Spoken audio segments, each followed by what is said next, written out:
এখন আমরা আছি উত্তর পূর্ব ভারতের একটি অনবদ্য অকৃত্রিম প্রাকৃতিক সৌন্দর্য স্বর্গরাজ্য সিকিমে। নর্থ সিকিমের গুরুদম্বার ডাককে পেরিয়ে আমরা এবারে ধরা দিয়েছিলাম ওয়েস্ট ও সাউথ সিকিমের হাতছানিতে, যেখান থেকে খুব সহজে হাত বাড়ালেই পাওয়া যায় কাঞ্চনজঙ্ঘার স্পর্শ।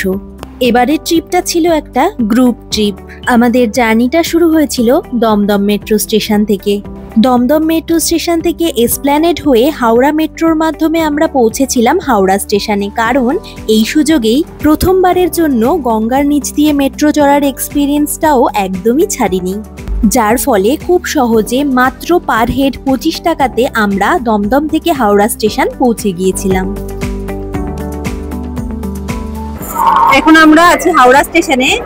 ওয়েটিং রুমে এতক্ষণ আমরা বসেছিলাম। এবার আমরা ওয়েট করছি কখন ট্রেনটা দেবে আমাদের হাওড়া নিউ জলপাইগুড়ি স্পেশাল। এটা শুধুমাত্র বুধবার দিনই ছাড়ে হাওড়া থেকে। কেমন লাগছে? ট্রেনের অপেক্ষারত আমরা। কেমন এক্সপেরিয়েন্স? ভীষণ সুন্দর, মা মাসি সবার সাথে বেড়াতে এসেছি, ভীষণ ভালো লাগছে। চলো চলো চলো, আমাদের টাইম শিডিউলে ট্রেন দিয়ে দিয়েছে। 11:55-তে আমাদের ট্রেন 8 নম্বর প্ল্যাটফর্মে দেবে। 8 নম্বর প্ল্যাটফর্মে চলো। এবারের ট্রিপটা যেহেতু আমাদের গ্রুপ ট্রিপ ছিল, তাই সবাই মিলে প্রচন্ড মজা করে পুরো জার্নিটা কাটিয়েছি। রাত পেরিয়ে সকাল হতেই প্রায় দুপুর 12টা নাগাদ আমরা পৌঁছালাম new Jalpaiguri station. New Jalpaiguri নেমে প্রথমেই লাঞ্চ সেরে নিয়ে সোজা রওনা হলাম পেলিং এর উদ্দেশ্যে। গাড়িতে প্রায় 7 ঘন্টা সময় লেগেছে আমাদের নিউ জলপাইগুড়ি থেকে পেলিং পৌঁছতে।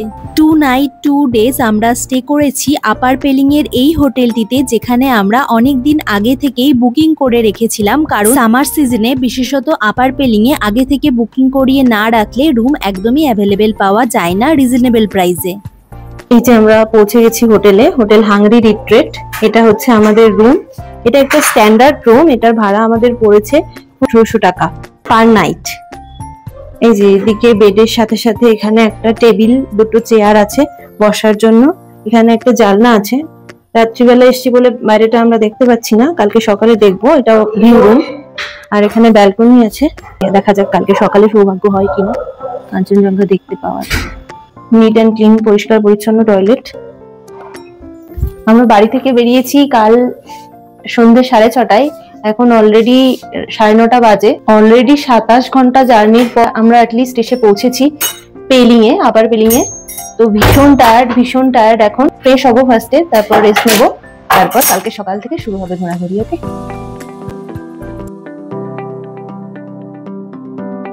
সকালবেলা ঘুম থেকে উঠে হোটেলের ব্যালকনি থেকে যে এত সুন্দর কাঞ্চনজঙ্ঘা দেখতে পাবো সেটা সত্যিই ভাবিনি। এত কাছ থেকে এত সুন্দরভাবে কাঞ্চনজঙ্ঘা দেখতে পাওয়ার সুযোগ হয়তো এটা শুধু আপার পেলিং থেকেই সম্ভব। ভোরবেলা লাইন দিয়ে টাইগার হিলসে যাওয়ার কোনো দরকারই নেই, যেখানে হোটেলের ছাদ থেকেই এত সুন্দর কাঞ্চনজঙ্ঘা দেখতে পাওয়া যায়। আমরা এখন হোটেলের ছাদে দাঁড়িয়ে আছি, আর ছাদ থেকে একদম খুব সুন্দরভাবে দেখতে পাচ্ছি কাঞ্চনজঙ্ঘা। দিনের শুরুতেই মনটা পুরো ভরে গিয়েছিল। তারপর আমরা সকাল 9টার মধ্যে রেডি হয়ে বেরিয়ে পড়েছিলাম পেলিং এর সাইট সিং এর উদ্দেশ্যে। আচ্ছা, এখানে বলে রাখি, টোটাল ট্যুরের কমপ্লিট কার বুকিং আমরা করেছিলাম নিউ জলপাইগুড়ির একটা ট্রাভেল এজেন্সির মাধ্যমে। তবে আমি সেই এজেন্সির রেকমেন্ডেশন একদমই করব না, কারণ কার সার্ভিস আমাদের একদমই ভালো লাগেনি। তোমরা চাইলে পেলিং পৌঁছানোর পর পরবর্তী বুকিং হোটেল থেকেও করাতে পারো। পেলিং সাইট সিং এ আমাদের ফার্স্ট গন্তব্য ছিল স্কাই ওয়াক। পেলিং সাইট সিনে আমরা প্রথমেই চলে এসেছি স্কাই ওয়াকে আসার জন্য পার হেড 100 টাকা করে টিকিট লাগছে। স্কাই ওয়াকের এই পাশে আছে বৌদ্ধ মন্দির, আর ওই সাইডে আছে স্কাই ওয়াক, যেটা হচ্ছে ইন্ডিয়ার ফার্স্ট গ্লাস ব্রিজ।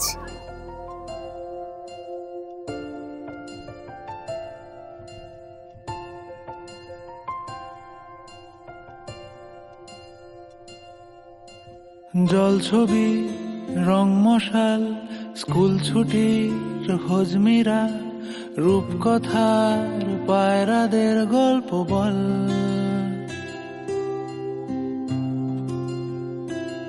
বন্ধু চল। গ্লাস ব্রিজ ঘোরার পর অনেকগুলো সিঁড়ি পেরিয়ে আমরা চলে গিয়েছিলাম বৌদ্ধ মন্দিরের রুফটপে, যেখান থেকে খুব সুন্দর একটা ওভারভিউ পাওয়া যাচ্ছিল। লাক ভালো থাকলে এখান থেকেও খুব সুন্দরভাবে কাঞ্চনজঙ্ঘা দেখতে পাওয়া যায়। তবে আমরা গিয়েছিলাম বেলা 10টা নাগাদ, সেই সময় পুরোটাই মেঘে ঢাকা ছিল। খেলবো আজ ওই ঘাসে তোর টিমে তোর পাশে। নেক্সট আমরা গিয়েছিলাম পেমানাঞ্চি মনেস্ট্রি। এই যে পেমানাঞ্চি মনেস্ট্রি, এর ভেতরে এখন ঢুকবো, কিন্তু ভেতরে ফটোগ্রাফি প্রহিবিটেড, সেজন্য ভেতরে আর ভিডিও করে দেখাতে পারছি না। এটা হচ্ছে ফ্রন্ট ভিউ।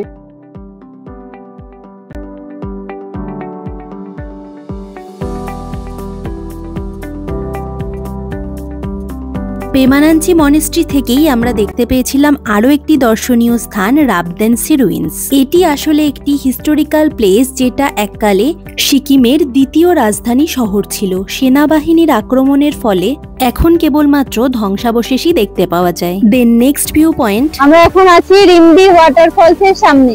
যে রিম্বি ওয়াটারফলস এর কাছে আছে Rimbi orange garden. Rimbi waterfalls থেকে কয়েকটা ফটো তোলার পর আমরা চললাম রিম্বি অরেঞ্জ গার্ডেনের দিকে। রিম্বি অরেঞ্জ গার্ডেনে প্রচুর অরেঞ্জ গাছ রয়েছে, কিন্তু এটা যেহেতু অরেঞ্জের সিজন নয়, তাই খুব স্বাভাবিকভাবেই একটাও অরেঞ্জ দেখতে পাইনি আমরা এই সময়ে। এখানকার এন্ট্রি ফিস 30 টাকা পার পার্সন, এবং গার্ডেনের মধ্যে দিয়ে নিচে নেমে গেলে পাহাড়ের কোল দিয়ে বয়ে চলা খুব সুন্দর একটি খরস্রোতা নদী দেখতে পাওয়া যায়, যেটি রিম্বি রিভার নামে পরিচিত। আর এই পাহাড়ি ফুলগুলো তো যতবারই দেখি মন ছুঁয়ে যায়। সত্যি প্রকৃতি যে এত ক্ষমতার অধিকারী যে নিজেকে এত সুন্দরভাবে সাজিয়ে তুলতে পারে। অরেঞ্জ গার্ডেনের মধ্যেও কতগুলো হোমস্টে রয়েছে, কেউ চাইলে সেখানেও নাইট স্টে করতে পারে।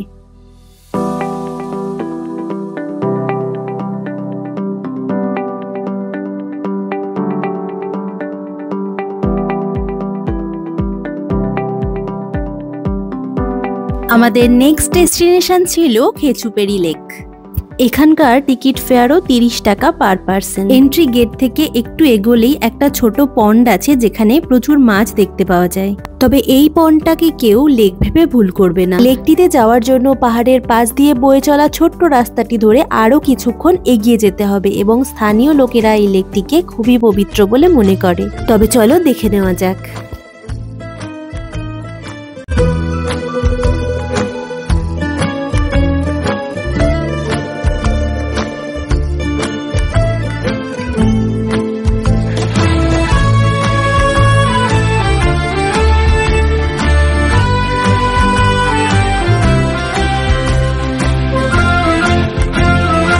দেন পেলিং সাইটসিং এ আমাদের লাস্ট গন্তব্য ছিল কাঞ্চনজঙ্ঘা ওয়াটারফলস। কাঞ্চনজঙ্ঘা ওয়াটারফলস যাওয়ার রাস্তাটি বেশ খাড়াই এবং অনেকটা দুর্গম। ওয়াটারফলসটিতে যাওয়ার সময় রাস্তার মাঝখানেই অনেক জায়গায় পাহাড়ের গা বেয়ে ঝর্ণার মতন জল আমাদের মাথায় পড়ছিল। তারপর আমরা পৌঁছে গেলাম কাঞ্চনজঙ্ঘা ওয়াটারফলসের সামনে। এখানে একটা ছোট জিপ লাইনও রয়েছে। এখান থেকে সিঁড়ি দিয়ে আরেকটু ওপরে উঠলেই রয়েছে মেইন ফলস। মেইন ফলসে যাওয়ার জন্য পার হেড 20 টাকা করে টিকিট লাগবে। কাঞ্চনজঙ্ঘা ওয়াটারফলস কেমন লাগছে সবার? এইভাবে দারুণ মজা করে পেলিং এর প্রথম দিনটা আমাদের খুব ভালোভাবেই কেটেছিল। সিকিমের সেকেন্ড দিনে আমাদের ডেস্টিনেশন ছিল সাউথ সিকিম, রাবাংলা, নামচি। ওয়েস্ট সিকিমের একদম পিক পয়েন্টে আমরা ছিলাম আপার পেলিং এ। সেখান থেকে বেশ খানিকটা পাহাড়ি রাস্তা পেরিয়ে আমরা চললাম নামচির দিকে। এখন আমরা এসে পৌঁছেছি নামচি চারধাম, যেটি সিদ্ধেশ্বর ধাম নামেও পরিচিত।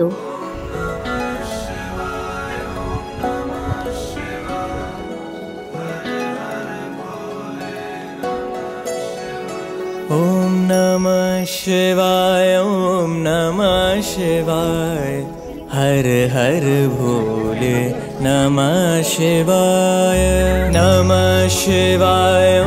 সিকিমের এই সিদ্ধেশ্বর ধামে ভারতের 4টি ধামের কমপ্লেক্স ডিজাইন করা রয়েছে, যেগুলোর মধ্যে অন্তর্ভুক্ত হল জগন্নাথ ধাম, রামেশ্বরম টেম্পল, বদ্রীনাথ এবং দ্বারকা। এখানকার entry fees 50 rupees per person.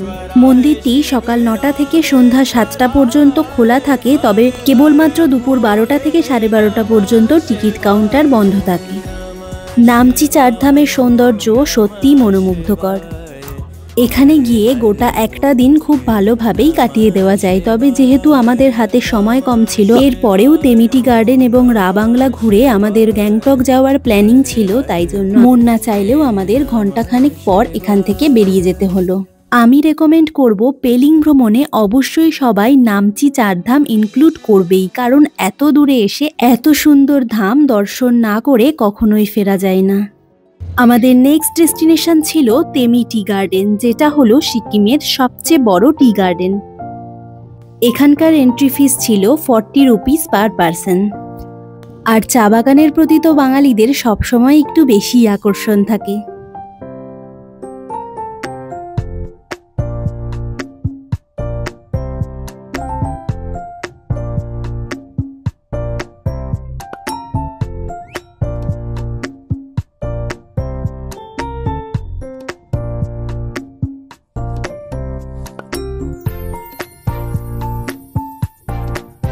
খুব সুন্দর এই তেমিটি গার্ডেনটি ঘোরার পর আমাদের নেক্সট ডেস্টিনেশন ছিল রা বাংলা।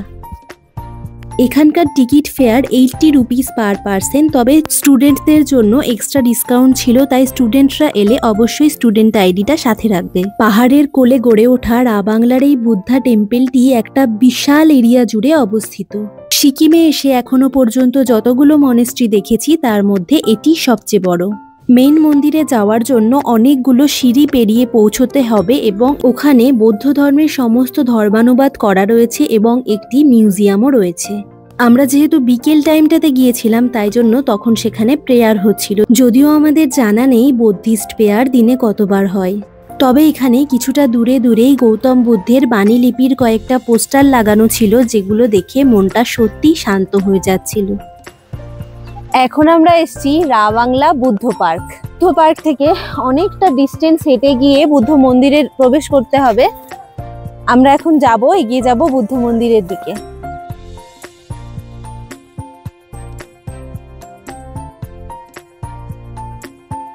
অনেক সুন্দর, অনেক বড়, ভীষণ সুন্দর, দারুণ দারুণ।